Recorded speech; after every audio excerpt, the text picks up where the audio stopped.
कहीं ना कहीं भारतीय जनता पार्टी के भी एहसास हो गई बा कि पशुपति कुमार पारस पर भारी पड़त रहे चिराग पासवान। वो कहानी रहे कि 2005 के फरवरी में जब नीतीश कुमार जीत करके अले मुख्यमंत्री के दावेदारी पर पेश कैले तो उनका उस संख्या जो 122 के मैजिक आंकड़ा रहे उनका ना भेटाई। एक पीछे कारण रहन रामविलास पासवान। हालांकि श्याम रजक और चिराग पासवान के मुलाकात ये बात की तरफ इशारा कर रहा बा कि श्याम रजक ये बात के माने के तैयार बड़े कि अगर दलित राजनीति के केहू आगे लेके चल सकेला तो वो चिराग पासवान। जौना तरीका से पशुपति कुमार पारस रामविलास पासवान के तबीयत खराब भइला के बाद से रणनीति में बदलाव कैले, विचार में उनका बदलाव भइल और अचानक से वो परिवार के तूरे के कोशिश कैले, ये बर्दाश्त से बाहर बा।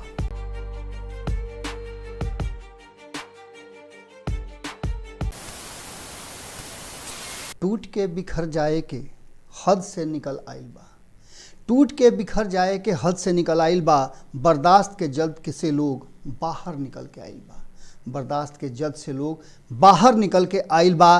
कतने लोग विधाता बने खातिर, कतने लोग विधाता बने खातिर खिसी आइल बा, कतने लोग विधाता बने खातिर खिसी आइल बा। नसीब दूसरा के हाथ में बा, और तनी रिझी आइल बा। गोड़ लागतनी हियरा से अभिनंदन बा लोग के अपना कार्यक्रम जना के नाम हो खूटा ठोक के।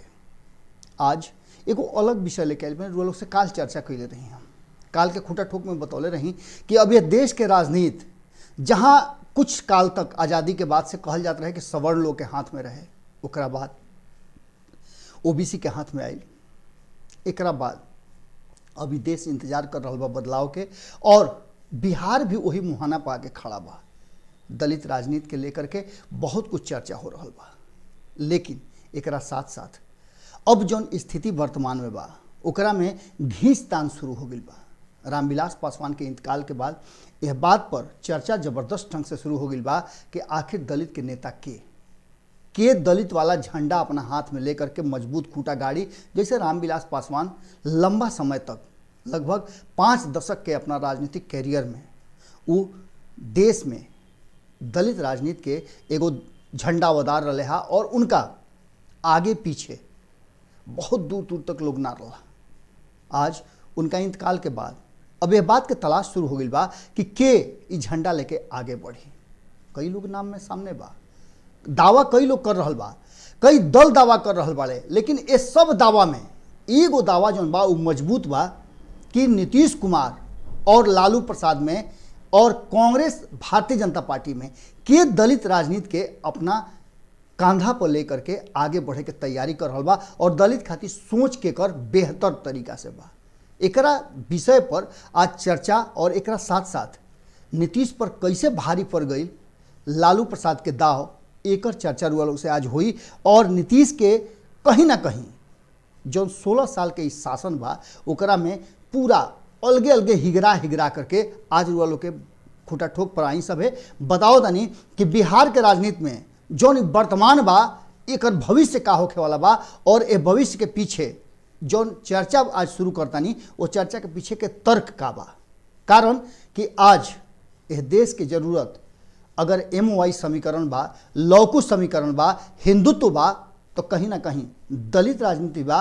कारण कि दलित राजनीति और दलित समाज निर्णायक भूमिका यह देश में निभावता, और ओकर यह देश के जो संपदा बा, देश के जो संसाधन बा ओकरा पर सबसे अधिक हक बा। कारण कि आज भी इतना दलित कैला के बावजूद भी ये वर्ग हाशिए पर बा।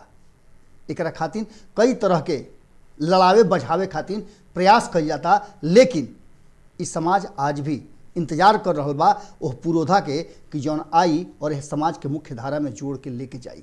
तो चली सब है एजा से भारत लाइव से हमने के खूटा ठोक पर चली जा। अगर नहीं सब्सक्राइब कैले तरुआ खूटा ठोक के सब्सक्राइब जरूर कर ली।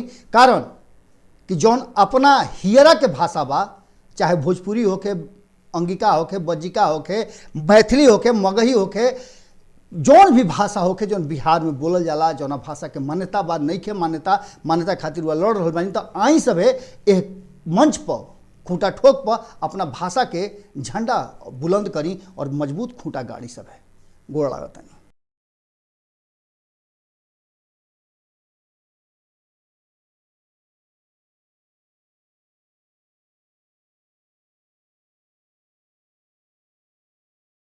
अगर ये वीडियो पसंद आई और रउआ बिहार के राजनीति और बिहारियत से सरोकार रखेनी तो सब्सक्राइब बटन दबा के चैनल के सब्सक्राइब कर ली। ओजे एगो घंटी बा, ओकरा बटन दबा देला से कुल सटीक और मारक खबर रउआ मुफ्त में मिल जाई। अगर रउआ पत्रकारिता के हमनी के नया प्रयोग में सहयोग कर चाहतानी तो ज्वाइन बटन दबा दी। पेटीएम नंबर नोट कर ली 9386816700। धन्यवाद।